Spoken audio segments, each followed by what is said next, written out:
जब मैं कॉलेज में पढ़ती थी, मुझे एक लड़के से प्यार हो गया।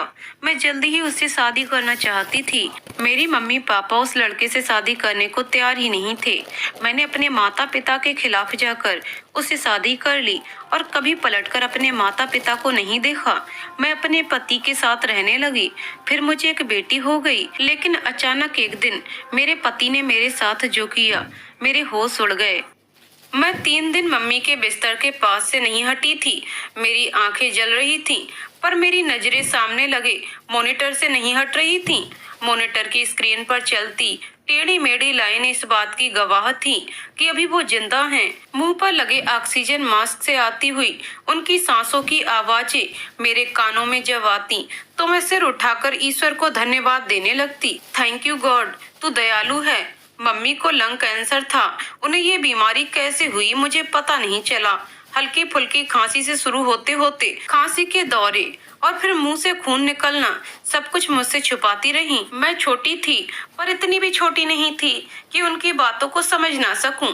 जब भी माँ मेरे पापा को सिगरेट खरीदने के लिए पैसे देने से मना करती थी, उनका हाथ उठ जाता था। अलमारी खोलकर माँ के पर्स से निकालकर घर से बाहर निकल जाते थे और रात देर से लौटते थे। सिगरेट और शराब की गंध पूरे कमरे में फैल जाती थी। कभी कभार तो शराब इतनी ज्यादा पीकर आते थे, पूरी पूरी रात माँ उनकी उल्टियां साफ करती रह जाती थी। शराब, सिगरेट और उल्टी की मिलीजुली दुर्गंध से मुझे उबकाई आने लगती थी, तो मैं बाहर जाकर जमीन पर लेट जाती ताकि ताजी हवा अपने फेफड़ों में भर सकूं। पर माँ उसी बदबूदार कमरे के कोने में पूरी रात गुजार देती थी। मैंने कई बार माँ से कहा, चल कहीं और चलते हैं, क्यों इस आदमी की मार और यातनाएं सहती हैं। माँ के चेहरे पर बस एक फीकी सी हंसी आती और उसी क्षण लुप्त हो जाती। मेरे गालों को थपथपाकर वो किसी बहाने से वहां से उठ जाती। माँ मुझसे हमेशा यही कहती रही कि वो जैसा भी है वो उसे छोड़कर कहीं नहीं जा सकती। पर वो एक दिन अचानक से हमें छोड़कर चला गया। उसे धरती निगल गई या आसमान, हमें पता नहीं चला। उसके जाते ही माँ बीमार रहने लगी। नहीं, बीमार तो काफी पहले से थी, बस मुझे ही पता नहीं चला। और उसे माँ की बीमारी का अंदाजा भी मुझसे काफी पहले हो गया था।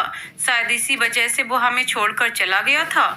मुझे आज भी वो दिन नहीं भूलता जब मैं माँ को बेहोशी की हालत में अस्पताल लेकर आई थी। डॉक्टर ने उन्हें देखते ही कहा, घर में कोई बड़ा है तो उसे लेकर आओ, उनसे तुम्हारी माँ की बीमारी के बारे में बात करनी है। मेरी आंखों से सिर्फ उसे माँ की बीमारी का अंदाज, उसे धरती निगल गई या आसमान, हमें पता नहीं चला। उसके जाते ही माँ बीमार रहने लगी।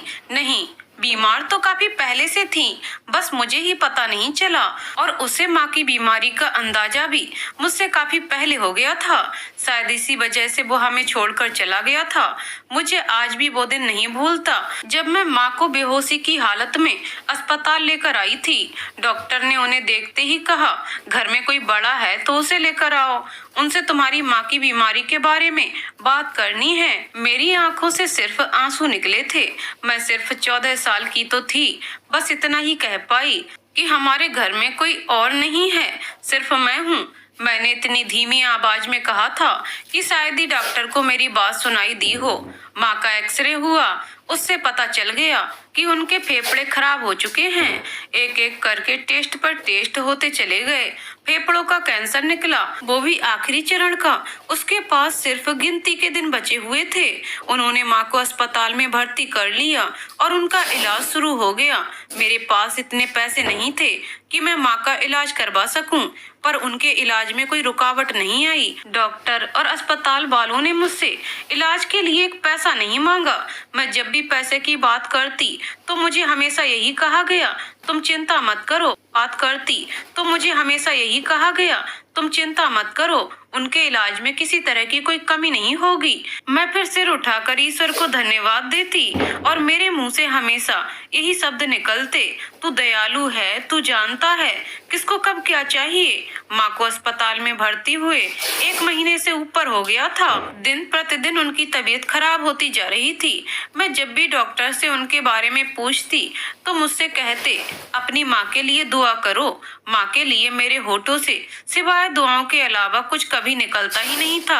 आज सुबह से ही उनकी सांस उखड़ रही थी। उनकी ऐसी हालत देख मुझे आईसीयू से बाहर निकाल दिया गया। मैं वहीं रुकने की जिद कर रही थी, पर मेरी बात कोई नहीं मान रहा था। मैं कैसे उन्हें समझाती कि जो भी पल, जितनी भी सांसें उनके पास बची हैं, मैं उनके पास रहना चाहती हूँ। पर बच्चा समझकर उन्होंने मेरी बात नहीं मानी। कुछ देर के बाद जब मुझे अंदर बुलाया गया, तब माँ का चेहरा सफेद चादर से ढका हुआ था। सामने मॉनिटर की स्क्रीन पर अब कोई आड़ी तिरछी लकीरें नजर नहीं आ रही थीं। मैं समझ चुकी थी वो जा चुकी है मुझसे बहुत दूर, इतनी दूर कि मैं चाहकर भी उसके पास तक नहीं पहुंच सकती हूँ। मैंने बिना समय गवाए माँ के सामान को इकट्ठा करना शुरू किया।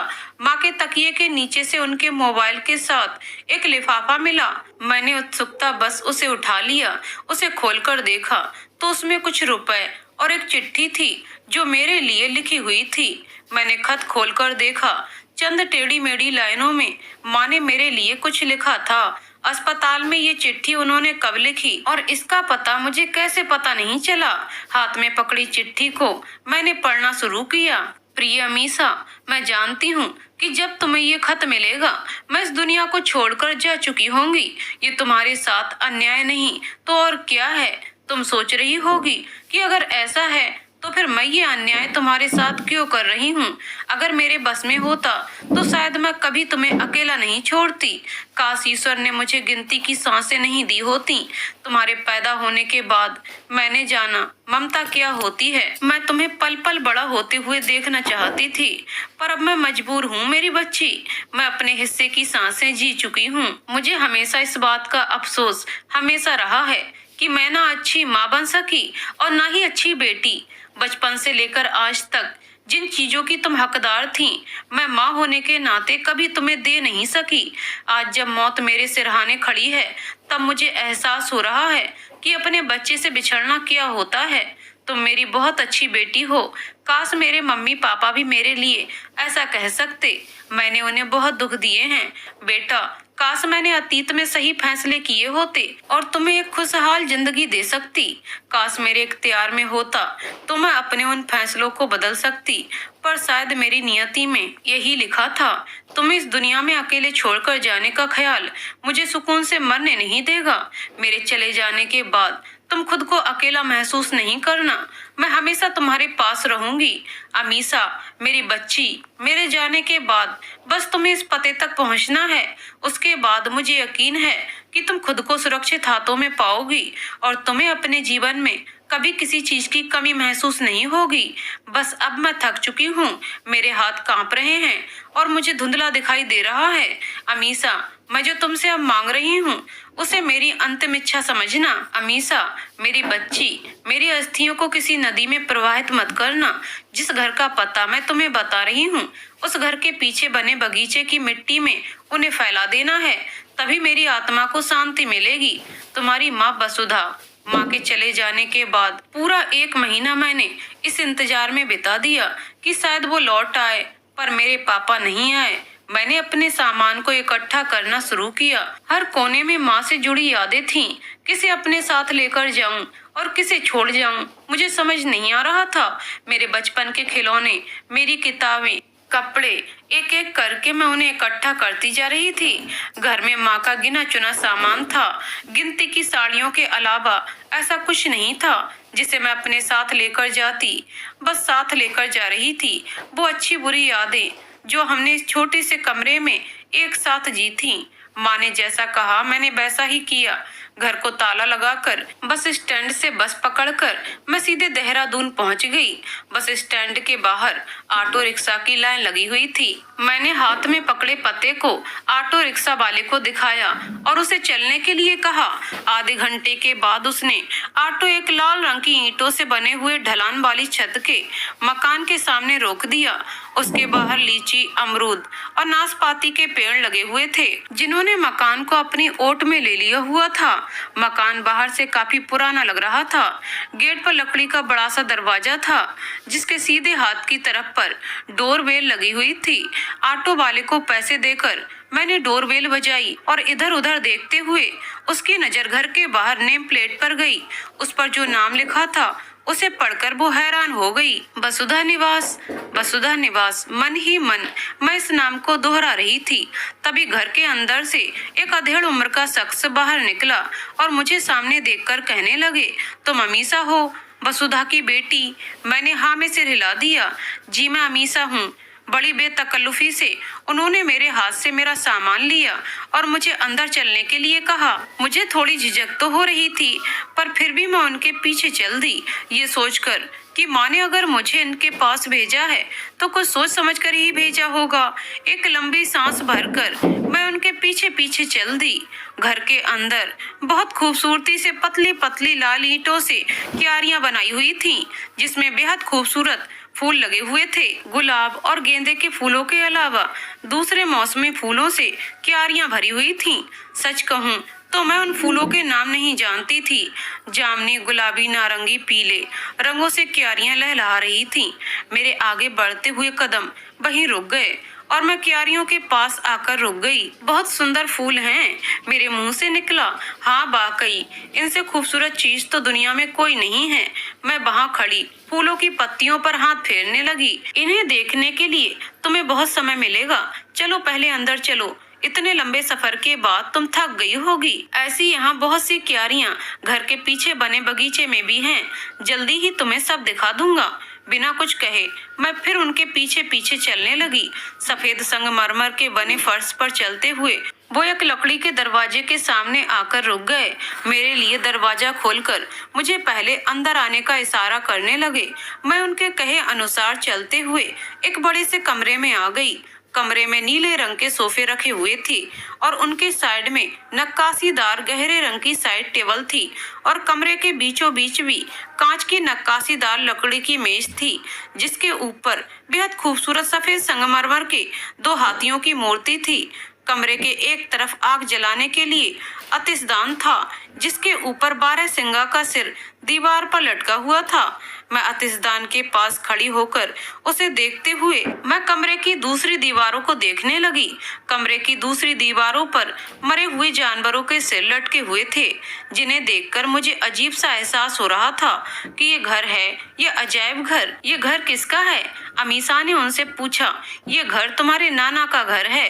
पूरे कमरे की तरफ मुझे नजर दौड़ाते हुए देख वो मुझसे कहने लगे, तुम्हारे परनाना और उनके पिता ने इन सभी का शिकार किया था। मेरे परनाना ने और उनके पापा ने, वो सभी शिकारी थे। मैंने हैरानी से उनसे पूछा, और मेरे नाना ने क्या कभी जानवर का शिकार नहीं किया? नहीं, तुम्हारे नाना ने कभी किसी जानवर का शिकार नहीं किया।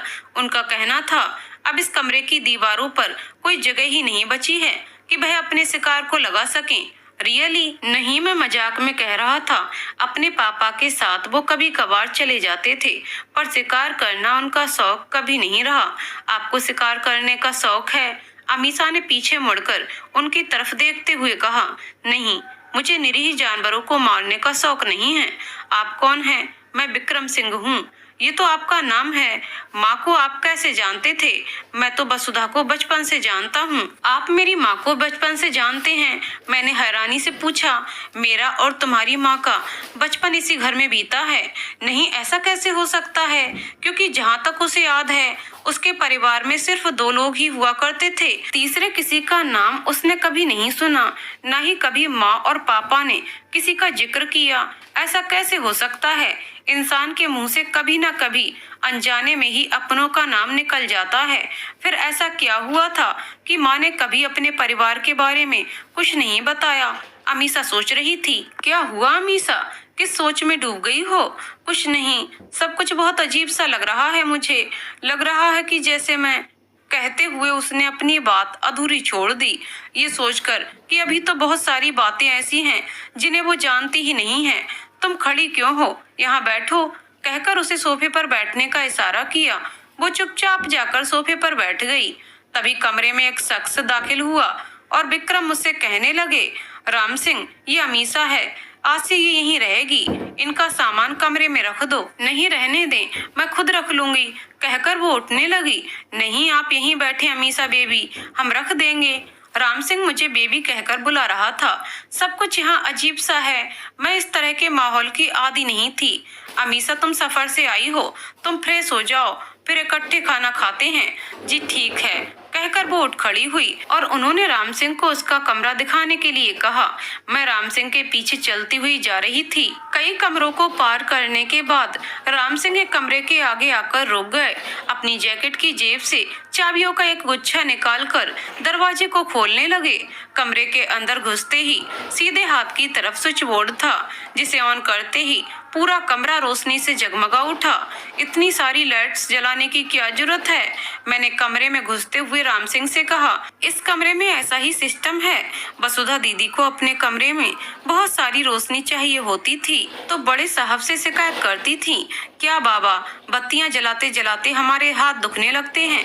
तो बस बड़े साहब ने अगले ही दिन इलेक्ट्रीशियन को बुलवाया और वसुधा दीदी के कमरे की लाइट की सेटिंग उनके मुताबिक करवा दी। कहकर राम सिंह ने उसका सूटकेस एक तरफ रखकर कमरे से बाहर जाने लगा।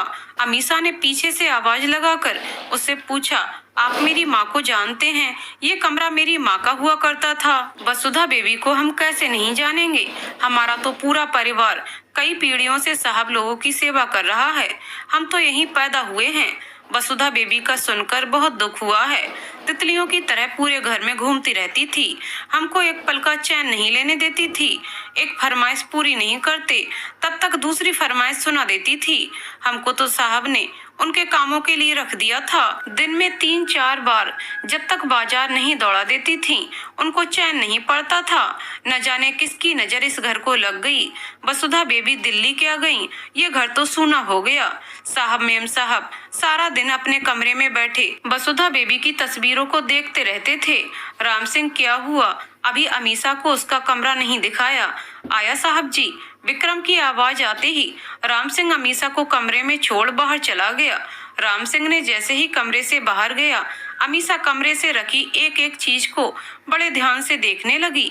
कमरे की एक दीवार पर लकड़ी के बड़े से फ्रेम पर माँ के बचपन से लेकर कॉलेज के ग्रेजुएट होने की तस्वीरें थीं। अमीषा बड़े ध्यान से उनकी एक एक तस्वीर को देख रही थी। एक तस्वीर को देखते हुए उसकी आंखें वहीं रुक गईं। एक औरत और एक आदमी के साथ माँ की तस्वीर थी। यकीनन ये उसके नाना नानी की तस्वीर होगी, पर माँ की शादी और उसके पापा की कोई तस्वीर वहाँ नहीं थी। माँ कितने सानों शौकत से रहती थी, इसका अंदाजा अमीषा को उनकी तस्वीरें देखते हुए हो गया था। अमीषा वहीं खड़े हुए सोच रही थी कि फिर माँ के साथ ऐसा क्या हुआ जो शादी के बाद उनका संसार एक कमरे के मकान तक सीमित हो गया था। अपने उस घर की याद आते ही अमीषा की आंखों से आंसू निकल आए।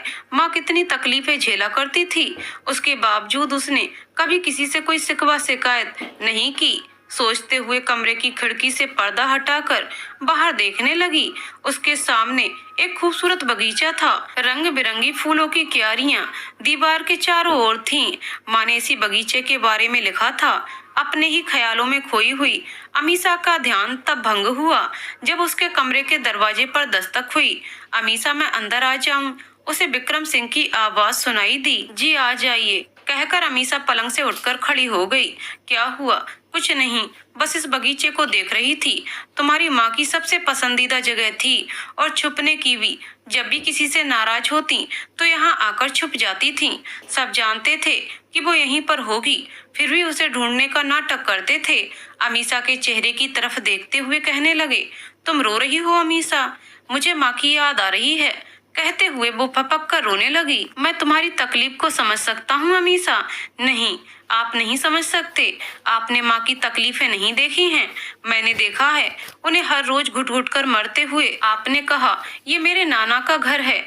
अगर ये बात सच है तो माँ को क्यों एक पैसा कमाने के लिए लोगों की बातें सुननी पड़ती थी?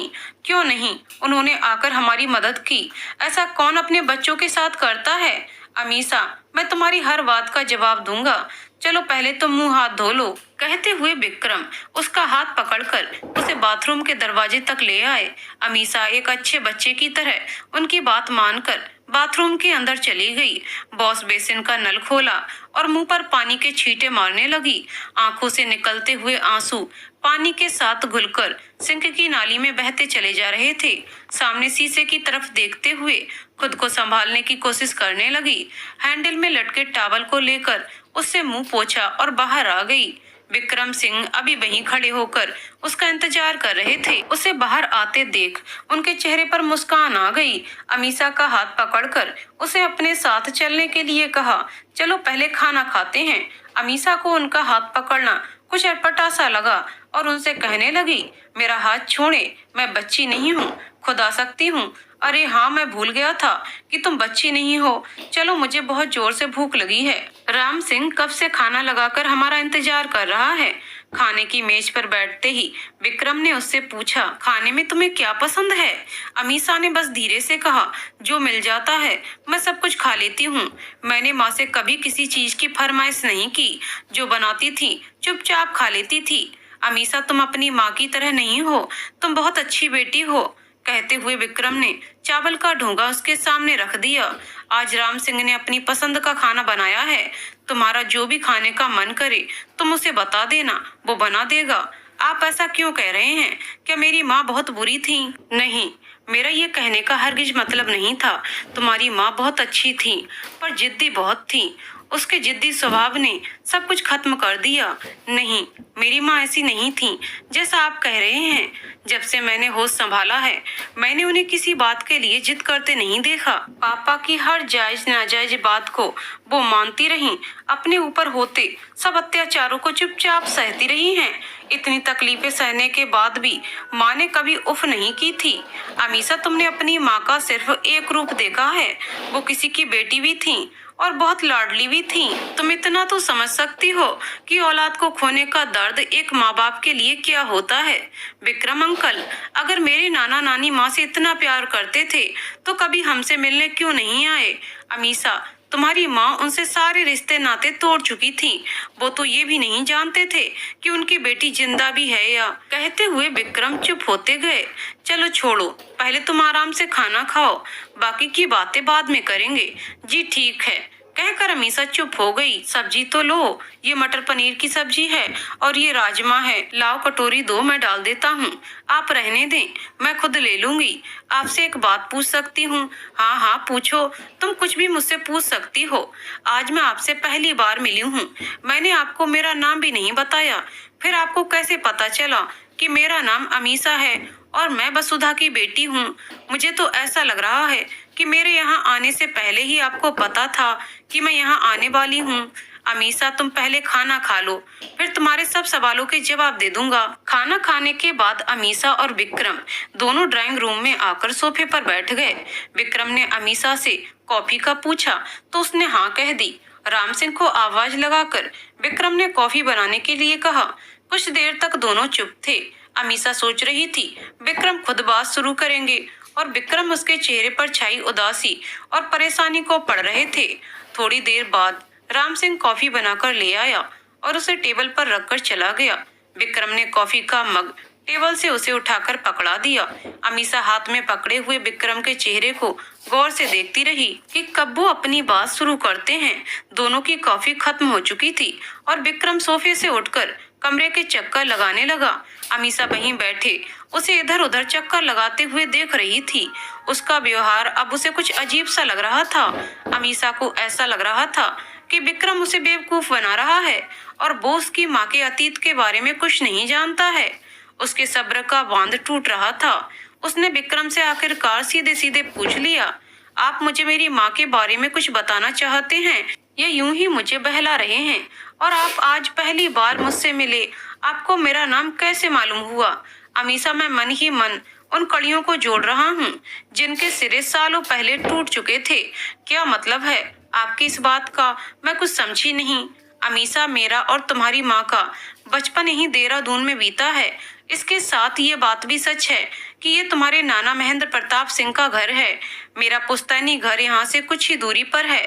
वसुधा और मैं एक साथ स्कूल जाया करते थे, एक साथ खेलना पढ़ना। यूं समझ लो कि बस हम दोनों का साथ 24 घंटे का था। वसुधा अपने पिता की लाडली थी। उसने किसी चीज की इच्छा जाहिर की हो और वो उसी समय पूरी ना हो, ऐसा कभी नहीं होता था। वसुधा की माँ यानी तुम्हारी नानी सुलभा और उनके पति के बीच में अक्सर इस बात को लेकर झगड़ा हो जाया करता था। तुम्हारी नानी का कहना था कि लड़कियों को इतनी छूट नहीं देनी चाहिए। ससुराल जाकर अगर वहाँ ये सब शानो शौकत ना मिला तो वो कैसे गुजारा करेंगी। और तुम्हारे नाना इस बात पर हमेशा यही कहा करते थे कि मैं अपनी बेटी की शादी उस घर में करूंगा जहाँ उसे रानी बनाकर रखा जाएगा। लेकिन भविष्य में किसके नसीब में क्या लिखा है कोई नहीं जानता। स्कूल की पढ़ाई खत्म होते ही वसुधा ने दिल्ली के लेडी एवरीन कॉलेज में बीकॉम ऑनर्स में एडमिशन ले लिया और वहीं हॉस्टल में रहने लगी। पहले से स्वच्छंद प्रवृत्ति वाली वसुधा को अब कोई रोक टोक नहीं थी। कॉलेज के बाद ज्यादातर उसका समय अपनी सहेलियों के साथ मूवी देखने या रेस्तरां में गुजरने लगा। स्कूल के दौरान हमेशा अव्वल आने वाली वसुधा इसी वजह से पढ़ाई में पिछड़ती गई और पहले ही साल वो अपने 4 पेपर क्लियर नहीं कर पाई। वो अपने पापा से कहकर उसने एक कोचिंग सेंटर में एडमिशन ले लिया और वहीं पर उसकी मुलाकात तुम्हारे पापा अमरेंद्र से हुई, जो वहाँ एक टीचर की हैसियत से पढ़ाते थे। अमरेंद्र कोचिंग सेंटर में पढ़ाने के साथ साथ आईएएस की तैयारी भी कर रहे थे। वसुधा और अमरेंद्र धीरे धीरे एक दूसरे को पसंद करने लगे और अक्सर उनका समय एक दूसरे के साथ बीतने लगा। इसी बीच वसुधा ने हॉस्टल छोड़कर एक फ्लैट में रहना शुरू कर दिया, क्योंकि हॉस्टल में रात को 8 बजे के बाद लड़कियों को बाहर रहने की इजाजत नहीं थी। वसुधा दिल्ली में क्या कर रही है इसके बारे में उसके परिवार को कुछ पता नहीं था। कभी कभार उसकी माँ बेटी से मिलने के लिए आती और उसके पास चंद दिनों के लिए रुक जाती। उन दिनों वसुधा कॉलेज और उसके बाद सीधे घर आती। वो नहीं चाहती थी कि उसकी माँ को अभी अमरेंद्र और उसके रिश्ते के बारे में पता चले। वसुधा अमरेंद्र के आईएएस बनने का इंतजार कर रही थी कि जैसे ही वो आईएएस बने वो अमरेंद्र को अपने परिवार से मिला सके। 3 बार लगातार आईएएस के एग्जाम देने के बाद भी अमरेंद्र उसमें सफल नहीं हो सके। इस बीच वसुधा ने अपनी पढ़ाई ग्रेजुएशन की पढ़ाई पूरी कर ली थी और उसके पिता यानी तुम्हारे नाना बार बार उसे देहरादून वापस आने के लिए कहने लगे। वो हर बार कोई ना कोई बहाना बना देती थी, पर साथ में वो ये भी जानती थी कि बिना किसी ठोस वजह के उसका यहाँ रुकना नामुमकिन है। इसी सोच के चलते उसने अपनी पढ़ाई आगे जारी रखने के लिए अपने माता पिता को मना लिया और स्नातकोत्तर की पढ़ाई के लिए दिल्ली स्कूल ऑफ आर्ट में एडमिशन ले लिया और उसे अमरेंद्र के पास दिल्ली रुकने का बहाना मिल गया। वसुधा अभी तक किराए के मकान में रह रही थी और हर 11 महीने के बाद उसे मकान बदलना पड़ता था। किराए के मकान में रहते हुए वो 3 साल बिता चुकी थी। अगले 2 साल उसे अभी दिल्ली में रहना था, इसलिए अपने पापा से कहकर वसुधा ने साउथ दिल्ली के एक पास इलाके में एक फ्लैट खरीद लिया और अमरेंद्र के साथ वहां शिफ्ट हो गई, जिसके बारे में उसने अपने मम्मी पापा को नहीं बताया। अब दोनों बिना किसी खौफ के एक दूसरे के साथ एक ही छत के नीचे रहने लगे। एक साथ रहते हुए उनके बीच की दूरियां धीरे धीरे खत्म होती जा रही थीं और तब वसुधा और अमरेंद्र ने एक जोड़ी की तरह लिव इन में रहना शुरू कर दिया। वसुधा के पास पैसे की कोई कमी नहीं थी। उसके पापा हर महीने उसके अकाउंट में एक अच्छी खासी रकम ट्रांसफर कर देते थे। यहाँ रहने के बाद अमरेंद्र जिस कोचिंग सेंटर में पढ़ाता था काफी दूर पड़ता था। बस से आने जाने में उसका काफी समय निकल जाता था और आईएएस की पढ़ाई के लिए उसके पास समय नहीं बचता था। वसुधा के कहने पर उसने कोचिंग सेंटर में पढ़ाना छोड़ दिया ताकि इस बार वो हर हालत में अपने पेपर क्लियर कर सके। वसुधा सुबह कॉलेज के लिए निकल जाती थी और उसे लौटते हुए शाम हो जाती थी। पीछे अमरेंद्र घर पर रहकर अपनी पढ़ाई करता रहता था। शाम को वसुधा के घर लौटते ही दोनों कहीं ना कहीं घूमने निकल जाते और अक्सर खाना खाकर देर रात घर लौटते। अपनी जिंदगी के सबसे खूबसूरत पलों को वसुधा अमरेंद्र के साथ जी रही थी। वसुधा का 25वां जन्मदिन था। उसके माता पिता ने उसे सरप्राइज देने के लिए उसके लिए एक नई कार खरीदी और उसी में बैठकर वो दिल्ली उसके पास पहुंच गए। कार को सोसाइटी की पार्किंग में खड़ी करने के बाद लिफ्ट से सीधे 7वीं मंजिल पर पहुंच गए। वसुधा के घर के बाहर उन्हें लाउड म्यूजिक की आवाजें सुनाई दे रही थीं। 2-3 बार डोरबेल बजाने के बाद जब दरवाजा खुला तो सामने अमरेंद्र को देखकर उन्हें हैरानी हुई, पर खुद को वहीं खड़े खड़े तसल्ली देने लगे कि आज उसका जन्मदिन है तो दोस्तों को घर पर दावत के लिए बुलाया होगा। अमरेंद्र जब तक उनका परिचय पूछता, वसुधा की अंदर से आवाज आई, कौन है डियर? वसुधा के माता पिता अपने दिल को मजबूत करते हुए घर में दाखिल हुए तो सामने सोफे पर वसुधा बैठी हुई थी। अपने माता पिता को यूं अचानक से सामने देखकर उसके पैरों तले से जमीन खिसक गई। एक झटके से सोफे से उठकर खुद को नॉर्मल दिखाने की कोशिश करने लगी। ओह वाह, व्हाट ए प्लेजेंट सरप्राइज, कहते हुए वसुधा अपने मम्मी पापा के गले लग गई और अगले ही पल रूठते हुए उनसे कहने लगी, आपने आने से पहले मुझे फोन करके क्यों नहीं बताया? ओह आई एम सॉरी, मैंने आपको अमरेंद्र से तो इंट्रोड्यूस कराया ही नहीं। मम्मी पापा, ये हैं अमरेंद्र। और अमरेंद्र, अब तो तुम जान चुके हो ये कौन है। Hello sir, how are you, कहते हुए अमरेंद्र ने हाथ आगे करके वसुधा के पिता से हाथ मिलाया और फिर वसुधा की माँ की तरफ देखते हुए उन्हें हाथ जोड़कर नमस्ते की। आप बैठिए, मैं आपके पीने के लिए कुछ लेकर आता हूँ, कहकर अमरेंद्र किचन में चले गए और कुछ ही देर में 2 गिलासों में जूस डालकर उनके सामने रख दिया। इतनी बेतकल्लुफी से उसे ऐसा करते देख उन्हें ऐसा लग रहा था कि जैसे वो अपनी बेटी के घर में नहीं, अमरेंद्र के घर बैठे हुए हैं। वसुधा ने फ्रिज से केक निकाला, अमरेंद्र ने केक पर कैंडल जलाई और एक फूंक से वसुधा ने उन्हें फूंका, पर केक चाकू से केक काटकर केक का पहला निवाला अमरेंद्र को खिला दिया। उसे ऐसा करते अपने गुस्से को काबू में रखते हुए दोनों चुप रहे, क्योंकि तब तक उन्हें उनके रिश्ते की सच्चाई पता नहीं थी। रात के खाने के लिए वसुधा और अमरेंद्र ने बाहर जाना था, पर मम्मी पापा के यूं अचानक चले आने से उसने बाहर जाकर डिनर का प्लान कैंसिल कर दिया और घर पर ही सबके लिए खाना ऑर्डर कर दिया। खाना खाने के बाद इधर उधर की बातें करते हुए महेंद्र सिंह ने अमरेंद्र को अपने बारे में बताने के लिए कहा। अमरेंद्र उनसे कहने लगा कि वो बिहार का रहने वाला है और दिल्ली के एक कोचिंग सेंटर में पढ़ाता था और साथ ही साथ आईएएस की तैयारी के लिए कोचिंग ले रहा था, लेकिन अब घर पर ही रहकर पढ़ाई कर रहा है। उसकी बात सुनकर महेंद्र चुप हो गए। उन्हें लगा कि पढ़ने वाला लड़का है, अगर आईएएस क्लियर कर लेता है तो उन्हें वसुधा के लिए उससे अच्छा लड़का कहाँ से मिलेगा। जब तुम्हारे नाना अमरेंद्र से उसके बारे में पूछ रहे थे, उस समय तुम्हारी नानी अपना सूटकेस खोलकर अपने कपड़े अलमारी में लगाने के लिए उन्हें बाहर निकाल रही थी। जैसे ही उन्होंने अलमारी खोली, सामने कमीजें, टी शर्ट और पैंट्स हैंगर में लटकी हुई थीं। मर्दाना कपड़ों को देखते ही तुम्हारी नानी का गुस्सा 7वें आसमान पर पहुंच गया और उन्होंने गुस्से में वसुधा को आवाज लगाई। वसुधा अपने पापा और अमरेंद्र के साथ ड्राइंग रूम में अपने पापा को अमरेंद्र के फ्यूचर प्लान क्या है बता रही थी। अपनी माँ की आवाज सुनते ही वो भागती हुई कमरे में गई, जहाँ उसकी माँ अलमारी खोलकर खड़ी थी। उन्हें वहाँ देखते ही वो समझ गई कि माँ ने अमरेंद्र के कपड़े देख लिए हैं। ये क्या है वसुधा? सुलभा गुस्से से उससे पूछने लगी। माँ, लाड करते हुए वसुधा ने उनका हाथ पकड़कर उन्हें पलंग पर बैठाया और कहने लगी, माँ प्लीज आप इस तरह ओवर रिएक्ट मत करो। मैं आपको सब कुछ बताना चाहती थी। मैं बस अमरेंद्र के आईएएस बनने का इंतजार कर रही थी। तुम दोनों एक साथ इस घर में रहते हो? हाँ माँ, पर जैसा आप सोच रही हो ऐसा कुछ नहीं है। आंखें नीचे करते हुए वसुधा कहने लगी, बस कर वसुधा, तूने तो हमें कहीं मुंह दिखाने लायक नहीं छोड़ा है। शादी से पहले तू उसके साथ रह रही है और ऊपर से झूठ पर झूठ बोलती जा रही है। बस बहुत कर ली अपनी मनमानी। अपना सामान पैक कर, तू सुबह होते ही हमारे साथ वापस देहरादून जा रही है। माँ, मेरी पढ़ाई उसका क्या?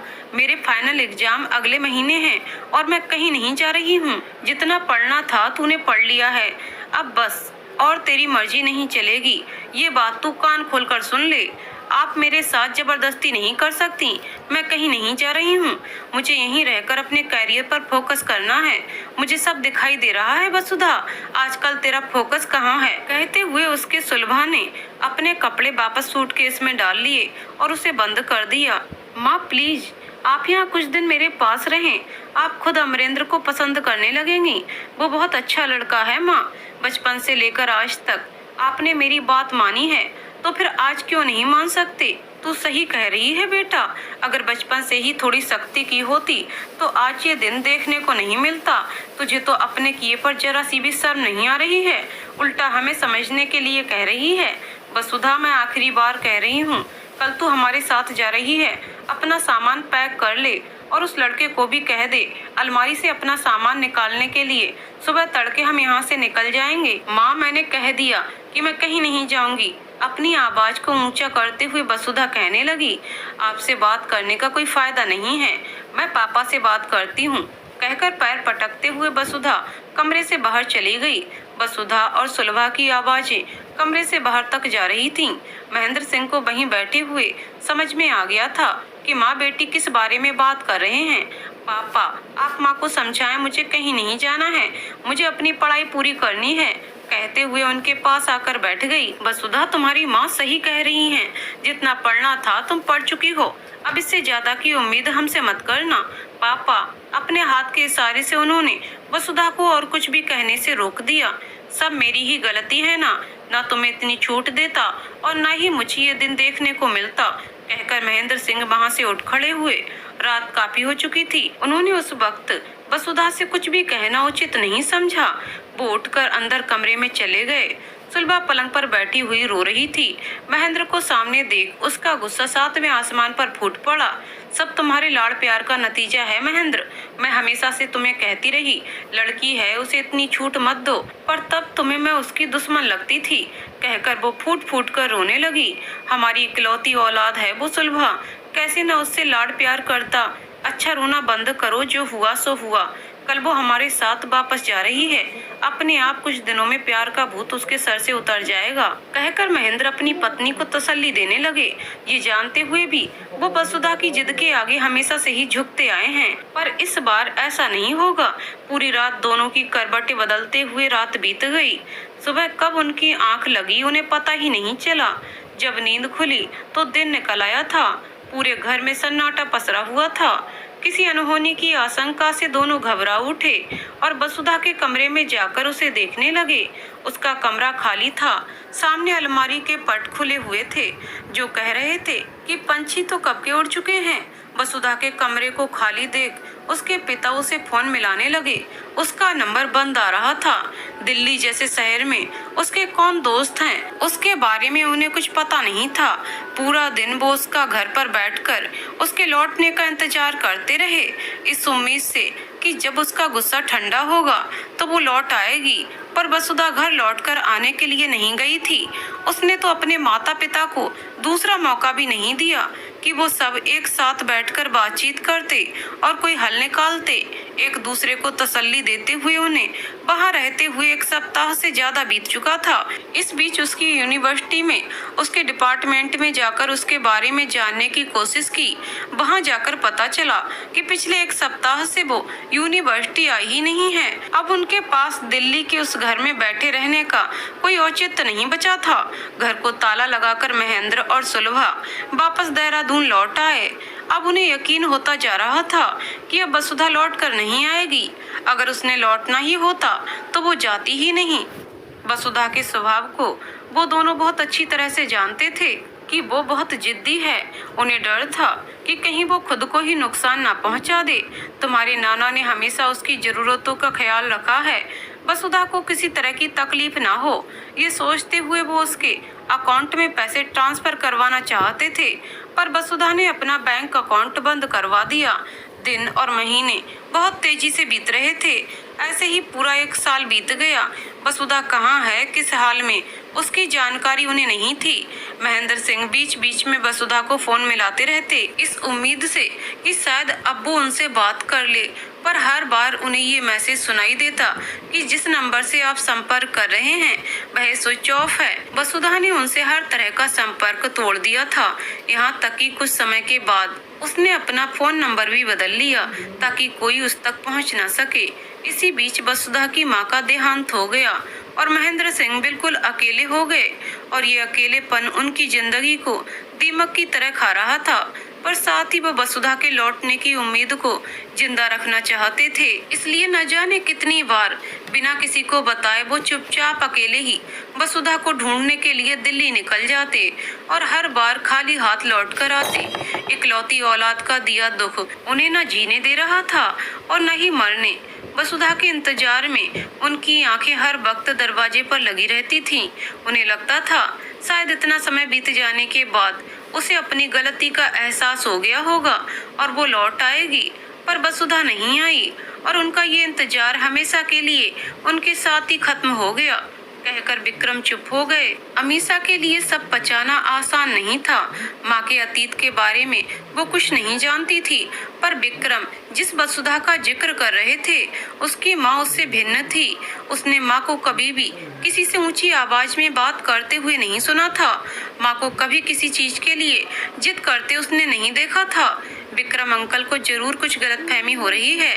विक्रम की बातें सुनकर अमीषा चुप हो गई और सोचने लगी कि तस्वीर का दूसरा रुख ऐसा भी हो सकता है। उसने कभी सपने में भी इसकी कल्पना नहीं की थी। गर्मी की छुट्टियों में जब भी उसकी सहेलियां उससे कहती थी कि वो अपने नाना नानी के पास रहने जा रही हैं, वो गुमसुम सी उनकी बातें सुनती रहती और मायूस हो जाती। माँ से कई बार उसने अपने नाना नानी और पापा के मम्मी पापा के बारे में पूछा था, पर माँ ने उसे हमेशा यही कहकर बहला दिया कि हमारा बस यही परिवार है, तुम, मैं और तुम्हारे पापा, हमें किसी और की जरूरत नहीं है। पर माँ फिर भी कोई तो रिश्तेदार होगा हमारा इस दुनिया में। इस पर माँ का पलटकर कहना, क्या हम काफी नहीं है तुम्हारे लिए? इसके बाद उसने माँ से कभी भी अपने रिश्तेदारों को लेकर बात नहीं की। विक्रम जिसे वो चंद घंटों पहले ही मिली है, कैसे उनकी बातों पर यकीन कर ले? अब माँ भी नहीं रही जिससे वो पूछ सकती कि माँ आखिर सच्चाई क्या है। एक अजीब से मकड़ जाल में वो उलझती जा रही थी। नहीं अंकल, मेरी माँ ऐसी नहीं थी, आप मुझसे झूठ बोल रहे हैं। मैंने माँ को देखा है, उनकी तकलीफों को देखा है। इतनी तकलीफें सहन करने के बाद भी उनके चेहरे पर सिकन नहीं होती थी। आप कौन सी वसुधा की बात कर रहे हैं? मुझे आपकी ये कहानी कतई स्वीकार नहीं है। और अब जब वो इस दुनिया को छोड़कर जा चुकी हैं, उनके बारे में इस तरह की बातें करना आपको शोभा नहीं देता है। मैंने शायद यहाँ आकर बहुत बड़ी गलती कर दी। मैं जल्द ही वापस अपने उसी छोटे से घर में लौट जाऊंगी, जहाँ सीमित साधनों में भी मेरी माँ मेरी हर जरूरत को पूरा करती थी। कहते हुए अमीषा का गला रुंधने लगा। अमीषा, मैं तुम्हें किसी बात को मानने के लिए मजबूर नहीं कर रहा हूँ। जो सच था वो बता दिया है, बाकी तुम उसे स्वीकार करती हो ये मैं तुम पर छोड़ता हूँ। अंकल एक बात सच सच बताइए, क्या आप भी मेरी माँ से इन सालों में कभी नहीं मिले? अमीषा, मैं तुम्हारी माँ से बस एक बार मिला था, पर काश बहुत पहले मिला होता तो तुम्हारे हालात कुछ और होते। तकरीबन 2 महीने पहले मुझे उसका फोन आया था। उन दिनों मैं देहरादून से बाहर था। मेरी कांटेक्ट लिस्ट में वो नंबर नहीं था, इसलिए मैंने उसे इग्नोर कर दिया। फिर दूसरे दिन मुझे उसी नंबर से एक मैसेज मिला। उसमें लिखा था, विक्रम ये मेरा नंबर है, मुझे फोन करो, वसुधा। वसुधा का मैसेज पढ़ मैं हैरान भी हुआ और चिंतित भी। आखिर इतने सालों के बाद वो मुझे मैसेज लिखकर फोन करने के लिए कह रही है। मैंने बिना समय गवाए वसुधा को फोन किया। माँ के पास आपका फोन नंबर था? अमीषा ने हैरानी से उनसे पूछा। हाँ, वसुधा के पास मेरा फोन नंबर तो शुरू से ही था। शायद इसी दिन के लिए उसने उसे संभाल कर रखा हुआ था। जैसे ही मैंने उसे फोन किया, वसुधा ने एक ही बेल के बाद फोन उठा लिया। हेलो वसुधा। विक्रम। बहुत धीमी आवाज में उसने मेरा नाम लिया। वो रो रही थी और उसके रोने की आवाज मुझे सुनाई दे रही थी। वसुधा, कहाँ हो तुम? मुझे अपना पता बता दो, मैं अभी तुम्हारे पास पहुंचता हूँ। नहीं विक्रम, मेरे पास आने की कोई जरूरत नहीं है। मेरे मम्मी पापा कैसे हैं? मैं उन्हें कितने दिनों से फोन मिला रही हूँ, वो मेरा फोन क्यों नहीं उठाते हैं? वसुधा, तुमने इतनी देर क्यों कर दी उनसे मिलने के लिए? तुम्हारी आवाज सुनने को वो तरस गए थे। ऐसी भी क्या नाराजगी हो गई थी वसुधा कि सालों तक तुम्हें उनकी याद नहीं आई? ऐसे कैसे इतना पत्थर दिल हो गई तुम? मेरी वसुधा तो कभी ऐसी नहीं थी। तुम तो ये भी भूल गई कि तुम्हारे सिवा उनका और कोई नहीं है। मैंने देखा है उन्हें तुम्हारी याद में तड़पते हुए। विक्रम, ऐसा क्यों कह रहे हो? मुझे उनसे बात करनी है, बहुत सारी बातें करनी है। प्लीज मेरी बात उनसे करवा दो। मुझे तो अपनी गलतियों की माफी भी मांगनी है। विक्रम, अगर उन्होंने मुझे माफ नहीं किया तो तुम उन्हें समझाना, उनसे कहना वो तो थी ही पागल, पर जैसे भी है आपकी बेटी है, उसे माफ कर दें। प्लीज विक्रम, तुम मेरे दोस्त हो, तुम्हारे ऊपर इतना हक तो है मेरा। प्लीज एक बार मेरी मम्मी पापा से बात करवा दो। वसुधा, कहाँ से उन्हें बुलाकर लाऊं? वो वहाँ चले गए हैं जहाँ से कोई वापस नहीं आता है। तुमने लौटने में बहुत देर कर दी है। मेरी बात सुनते ही वो रोने लगी। दूसरी तरफ से उसकी हिचकियों की आवाज मुझे साफ साफ सुनाई दे रही थी। वसुधा प्लीज खुद को संभालो, तुम बताओ कैसी हो तुम और कहाँ पर हो? प्लीज अपने घर का एड्रेस मुझे बताओ, मैं तुम्हें लेने आ रहा हूँ।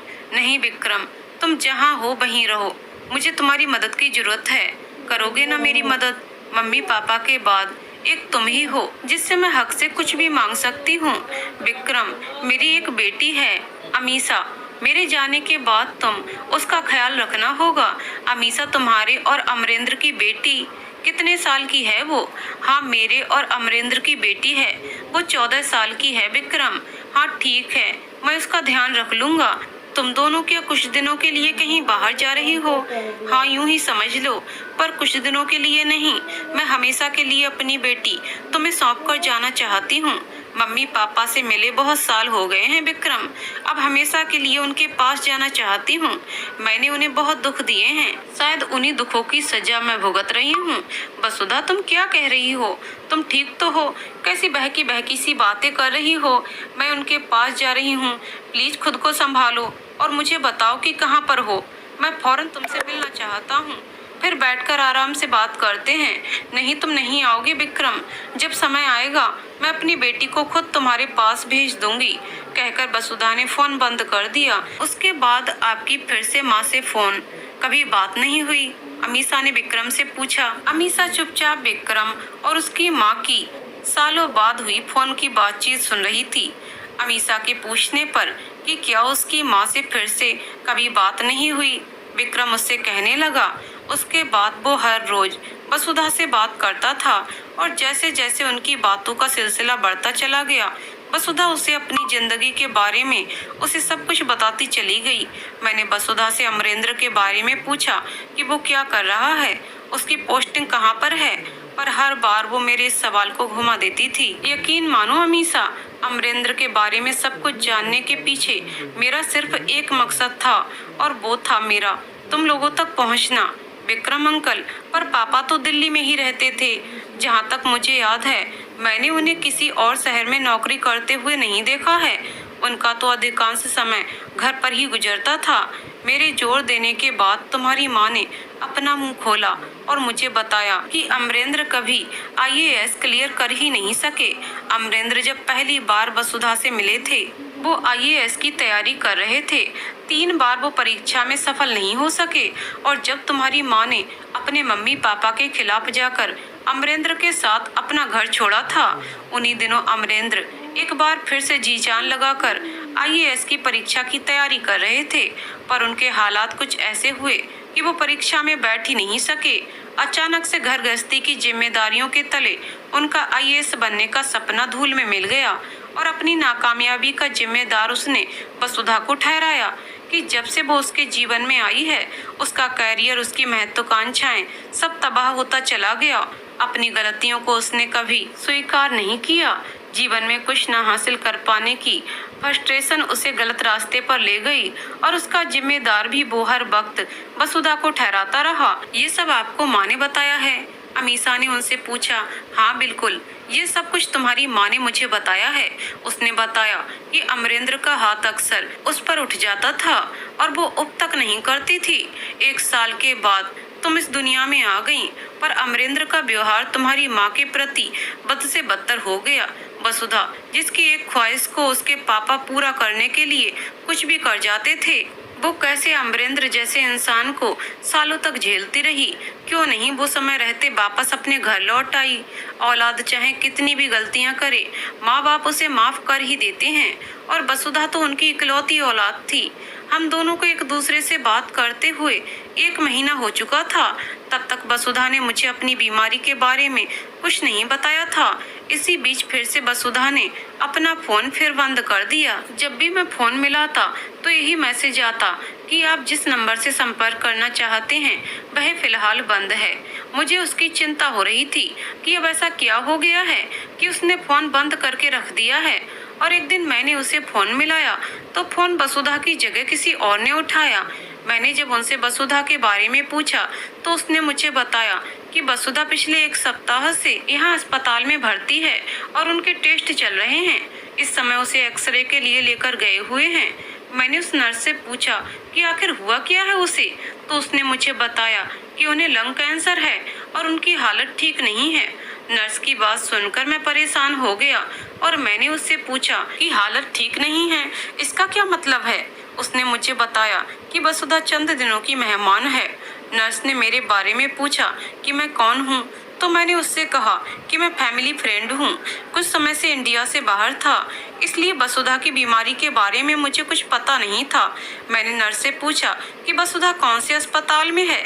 उसने मुझे अस्पताल का पता बताया और मैं उसी समय देहरादून से दिल्ली के लिए रवाना हो गया और सीधे अस्पताल पहुंचकर डॉक्टर से मिला और वसुधा की बीमारी के बारे में पूछा। डॉक्टर ने मुझे साफ साफ कह दिया कि वो सिर्फ चंद दिनों की मेहमान है, आप चाहें तो उन्हें घर ले जा सकते हैं। कहकर विक्रम चुप हो गए। आपने डॉक्टर को क्यों नहीं कहा कि मैं उन्हें अपने साथ लेकर जाऊंगा? माँ के बारे में जानने के बाद भी आप उन्हें उनके आखिरी वक्त में अकेला छोड़कर वापस चले गए। मैं डॉक्टर को हाँ कहने से पहले वसुधा से मिलना चाहता था, पर मेरी हिम्मत जवाब दे रही थी। मैं कैसे उसका सामना करूंगा और वो मुझे देखकर कैसे रिएक्ट करेगी। अपने दिल को मजबूत करके मैं आईसीयू में वसुधा के बिस्तर के पास जाकर खड़ा हो गया। वो बेसुध सो रही थी, उसके मुंह पर ऑक्सीजन मास्क लगा हुआ था। मैं वहीं खड़ा उसकी आंखें खोलने का इंतजार करता रहा। उसी समय एक नर्स आई और उसने मुझे बाहर जाने के लिए कहा। मैं नर्स से रिक्वेस्ट कर रहा था कि प्लीज मुझे कुछ देर के लिए यहाँ पर रुकने की इजाजत दे दें, मैं बहुत दूर से इनसे मिलने आया हूँ। हमारी बातों की आवाज वसुधा के कानों में गई और उसने अपनी आंखें खोली और मुझे सामने देखकर उठने की कोशिश करने लगी। नहीं तुम उठो नहीं, लेटी रहो। वो बोलने की कोशिश कर रही थी, पर मुंह पर ऑक्सीजन मास्क लगा होने के कारण मुझे उसकी बात समझ नहीं आ रही थी। उसकी आंखों से बहते आंसू इस बात के साक्षी थे कि वो मुझे अपने पास देखकर खुश थी। मैं उसका हाथ थामे उसके पास खड़ा रहा। मैंने तुम्हारे बारे में उससे पूछा कि तुम्हारी बेटी कहाँ है। हाथ के इशारे से मुझे समझाने लगी कि वो बाहर गई हुई है। वो फिर उठने की कोशिश करने लगी। मैंने उसे बेड पर लगे स्विच को दबाकर उसके सिर को ऊंचा किया। अपने हाथ से मास्क हटाकर मुझे कहने लगी, विक्रम तुम यहाँ। कहते हुए वो हाँफ रही थी। वसुधा मास्क मत उतारो, तुम्हें तकलीफ होगी। विक्रम तुम्हें यहाँ नहीं आना चाहिए था। मैं तुम्हारे सामने कमजोर नहीं पड़ना चाहती हूँ, इसलिए फोन भी बंद कर दिया। वसुधा ये अपनों के लिए तुम्हारा कैसा प्यार है। दुख तकलीफें सब कुछ अकेले सहन करना चाहती हो। मुझे अपनी बीमारी के बारे में पहले क्यों नहीं बताया? बीमारी कहते हुए वो फीकी हंसी हंसने लगी। विक्रम मुझे तो पता ही नहीं चला कि मेरे शरीर के अंदर कैंसर अपनी जड़ें जमा चुका है। तो मैं तुम्हें क्या बताती कि बस अब कुछ ही दिन बचे हैं मेरे पास। खैर अब वो दिन भी शांति से बीत जाएंगे। बस मेरे जाने के बाद मेरी बेटी का ध्यान रखना। वसुधा तुम मेरे साथ चलो, अपने घर चलो। आज भी वो घर तुम्हारी राह देख रहा है। उसी समय एक नर्स आ गई और मुझे डांट लगाते हुए कहने लगी, आपको नजर नहीं आ रहा है मरीज की हालत कितनी खराब है? इनका मास्क किसने उतारा है? आप बाहर जाइए, मिलने का समय खत्म हो गया है। कहते हुए उस नर्स ने वसुधा के लिए मुंह पर फिर मास्क लगा दिया। 1 मिनट बस, मैं बाहर जा रहा हूँ। जैसे ही मैं वहाँ से जाने लगा, वसुधा ने मेरा हाथ पकड़ लिया और कहने लगी, विक्रम तुम यहाँ दोबारा मत आना। तुम्हें तो मैं अपनी कसम भी नहीं दे सकती हूँ। वसुधा प्लीज अब तो घर चलने के लिए मान जाओ। विक्रम अब उस खाली घर में जाकर मैं क्या करूँगी? ऐसा है तो फिर मेरे घर चलो। वसुधा मैं तुम्हें अकेला इस हालत में छोड़कर कैसे जा सकता हूँ? नहीं विक्रम, मैं खुद को कमजोर नहीं देखना चाहती हूँ। अपने आखिरी दिनों में अकेले ही रहना चाहती हूँ। मुझसे वादा करो अब तुम दोबारा यहाँ नहीं आओगे। इसे मेरी आखिरी इच्छा समझ लो। मैंने उसे कहा तो कुछ नहीं, बस हाँ में सिर हिला दिया। विक्रम मेरी बात मानकर तुमने मेरे सीने पर जो बोझ था उसे तुमने खत्म कर दिया। अब मुझे किसी बात की कोई चिंता नहीं है। कहते हुए वो हाँफने लगी थी, उसकी सांस उखड़ रही थी। नर्स ने उसे डांट लगाकर कहा, मैम प्लीज बोलना बंद करें, देखें आपकी सांस उखड़ रही है। फिर मेरी तरफ देखकर कहने लगी, सर प्लीज आप बाहर जाएं, इन्हें इन्फेक्शन हो सकता है। वसुधा की हालत ठीक नहीं थी। मैं उससे ज्यादा बहस नहीं कर सकता था। जैसा तुम चाहती हो मैं वैसा ही करूँगा। अमीषा की चिंता तुम मत करना, समझ लो आज से वो मेरी बेटी है। उसकी इच्छा का सम्मान रखते हुए मैं दोबारा उससे मिलने अस्पताल नहीं गया। आखिरी बार उसे जी भरकर देखने के बाद मैं आईसीयू के कमरे से बाहर आ गया। कहते हुए विक्रम भावुक हो रहे थे। उनकी आंखों के कोरों पर आंसू आकर रुक गए, गला रुंध गया। अमीषा को ऐसा लग रहा था कि उससे बात करते हुए वो फिर उसी पलों में पहुंच गए हैं। मैं काफी देर तक वहां बैठकर तुम्हारा इंतजार करता रहा था, पर तुम उस दिन घर जल्दी चली गई थी। तुम कैसी दिखती हो मैं तो ये भी नहीं जानता था। मेरे पास तुम्हारा कोई कांटेक्ट नंबर भी नहीं था कि तुमसे फोन पर बात कर सकता। मैं फिर खुद को उसी स्थिति में खड़ा महसूस कर रहा था कि अगर मैं तुम तक नहीं पहुंच सका तो क्या होगा।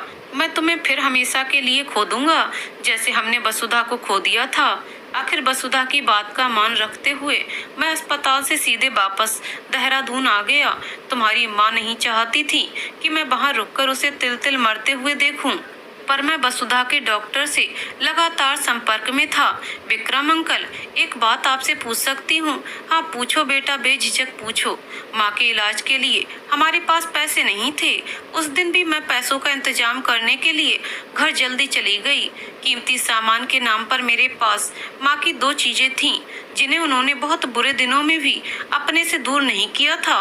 माँ के सोने के बूंदे और उनकी एक अंगूठी। उस दिन भी उन्हें बेचने के इरादे से बाजार निकली थी। मैं उन्हें बेच नहीं सकी। ऐसा क्यों हुआ मुझे नहीं पता। शायद ईश्वर ने मुझे उन्हें बेचने से रोक दिया होगा, क्योंकि उन्हें बेचने के बाद भी उनसे इतनी रकम नहीं मिलनी थी कि मैं माँ का इलाज करवा सकती। और अस्पताल में माँ का इलाज बिना पैसों के होता रहा। उसके पीछे अंकल आप ही थे। माँ के इलाज के लिए आपने ही पैसे दिए थे ना। अमीषा, उससे क्या फर्क पड़ता है कि पैसे किसने दिए? तुम ये सब मत सोचो। अंकल प्लीज, मैं सब कुछ जानना चाहती हूँ। आपसे मिलने से पहले मुझे लग रहा था कि शायद पापा हमसे चोरी छिपे अस्पताल के बिल भरते जा रहे हैं। अंकल, मेरा भ्रम तब टूटा जब वो माँ के अंतिम संस्कार के लिए भी नहीं आए। मेरे पापा माँ के साथ ऐसा करेंगे मैंने कभी सपने में भी नहीं सोचा था। अमीषा, वसुधा के इलाज के लिए मैं ही पैसे दे रहा था। हर रोज फोन करके वसुधा के बारे में पूछता रहता था और तब वो मुझे बता देते थे कि उन्हें अब कितने रुपयों की जरूरत है। मैं उसी समय वो रकम अस्पताल के अकाउंट में ट्रांसफर कर देता था। जिस दिन वसुधा हम सबको छोड़कर जा चुकी थी, उस दिन भी मेरी अस्पताल वालों से बात हुई थी। उसके बाद मैं हर रोज तुम्हारे यहाँ आने की राह देखता रहा। मैंने कई बार वसुधा के नंबर पर फोन मिलाया, पर उसका फोन हमेशा बंद मिला। मैं तुम्हारे आने का बेसब्री से राह देख रहा था। हर बीतते दिन के साथ मेरा दिल बैठने लगता। मुझे लगा कि शायद तुम यहाँ कभी नहीं आओगी, पर मैंने उम्मीद नहीं छोड़ी थी। ये घर सालों से बंद पड़ा था। उसे खोला, साफ सफाई करवाई, ताकि जब तुम यहाँ रहने के लिए आओ तो तुम्हें किसी चीज की तकलीफ ना हो। कहकर विक्रम चुप हो गए। बातें करते हुए समय का पता ही नहीं चला। शाम कब की ढल चुकी थी। रात धीरे धीरे अपने पैर पसार चुकी थी। अमीषा भी अब थक चुकी थी। सोफे की सीट पर सिर टिकाकर वो आंखें बंद करके बैठी हुई थी। उसे बैठे देख विक्रम ने उससे कहा, अमीषा, रात काफी हो चुकी है, तुम अपने कमरे में जाकर सो जाओ। उनके ऐसा कहते ही अमीषा उठकर खड़ी हो गई और अपने कमरे में चली गई। माँ की एक अंतिम ख्वाहिश अभी भी बाकी थी, जिसे उसे पूरा करना था। अमीषा पूरी रात सो नहीं पाई थी। पिछले कुछ दिनों में उसके जीवन ने जो अप्रत्याशित मोड़ लिए, उससे सामने बैठाने में उसकी संपूर्ण शक्ति जा रही थी। अब स्वयं को समय की धारा के साथ बहने देने के अतिरिक्त उसके पास और कोई विकल्प बचा भी कहाँ था। पूरी रात यूं ही कसमकस में बीत गई। सुबह की नर्म लाली पूरब से निकलकर उसके कमरे की खिड़की पर दस्तक देने लगी थी। अमीषा ने खिड़की पूरी खोल दी। पहाड़ की तलहटी में बने इस घर के ऐन पीछे बने बगीचे में रंगों और खुशबुओं का एक विस्मयकारी संसार बिखरा हुआ था। खिड़की के बाहर बगीचे में सबरी हुई क्यारियों में गुलाब, डेलिया, गुलदावरी और जाने कौन कौन से पहाड़ी फूल सुबह की ओस में धुले निखरे इठला रहे थे। बगीचे की एक ओर लीची, अमरूद, बादाम और आड़ू के पेड़ पूरे यौवन का सौंदर्य समेटे तने खड़े थे। तितलियां और भंवरे इस रंगीन तिलिस्म को एक अद्भुत छटा प्रदान कर रहे थे। तरह तरह के परिंदों का कलरव वातावरण में मधुर संगीत सा घुला था। अमीषा मंत्रमुग्ध सी इस दृश्य को देखती रह गई। एक नई ऊर्जा का संचार उसके भीतर हो रहा था। वह उठी और माँ की अस्थियों का कलश उठाकर बाहर बगीचे में आ गई। कुछ देर कलश को हाथों में थामे भरी आंखों से इधर उधर देखती रही। फिर कोने में उगे एक नन्हे गुलाब के पौधे के पास आई, कलश नीचे रखा और पास की पड़ी खुरपी से खुदाई करके उस गुलाब को सावधानी से जड़ सहित निकाला। माँ की अस्थियां अमीषा ने उस गड्ढे में डाल दी। फिर उन पर पुनः वह गुलाब का पौधा रोप दिया। पौधे पर लगा एक सुर्ख गुलाब हवा में अपनी भीनी सुगंध फैला रहा था। अगली सुबह अमीषा ने उस गुलाब के पौधे को देखा। खिले गुलाब के पास की ही टहनी पर एक नन्ही सी कली अपनी कोमल पंखुड़ियां हरे पत्तों के बले में समेटे मुस्कुरा रही थी। तो दोस्तों, कहानी यहीं पर समाप्त होती है। दोस्तों, आपको कहानी कैसी लगी कमेंट करके जरूर बताइएगा। कहानी पसंद आई हो तो वीडियो को लाइक शेयर करें और चैनल को सब्सक्राइब करें। कहानी को पूरा सुनने के लिए बहुत बहुत धन्यवाद दोस्तों।